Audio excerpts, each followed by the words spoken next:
বর্তমান নির্বাচন কমিশন যেটা এই অন্তর্বর্তীকালীন সরকারের সময় হয়েছে, সে চাইছে কোন একটা পক্ষে অবস্থান নেওয়ার জন্য সে নিতে পারতেছে। স্পষ্টত যে ইশরাক ভাইয়ের যে মামলাটা, এই মামলাটা যখন হচ্ছে রাষ্ট্র নির্বাচন কমিশনকে বিবাদী করে যে মামলাটা হয়েছে, সেই মামলায় নির্বাচন কমিশন লড়াই করে নাই।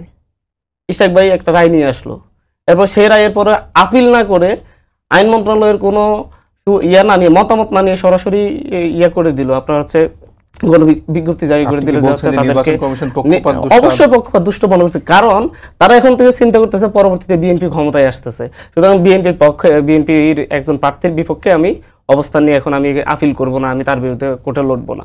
তো এরকম নির্বাচন কমিশনের আইন কানুন সিস্টেম নিয়োগ প্রক্রিয়া যদি এমনই হয়, তাহলে আপনি কিভাবে সামনের দিকে আপনি হচ্ছে আরেকটা পরের 5 বছর পরে যে নির্বাচনটা হবে, সেই নির্বাচনটা সুষ্ঠু হবে বলে আপনি গড়ে তুলতে পারেন? প্রধান উপদেষ্টা আপনি নিয়োগ করা দুজন উপদেষ্টা আপনাদের ভাই ব্রাদার বন্ধু বান্ধব, তারপর নির্বাচন কমিশনে কিভাবে এরকম? আজকে আমি এই জায়গায় কথা বলছি যে হচ্ছে কারণ সেই ধরনের কোন ধরনের স্ট্রাকচার বাংলাদেশকে তৈরি করতে দেওয়া হয়নি।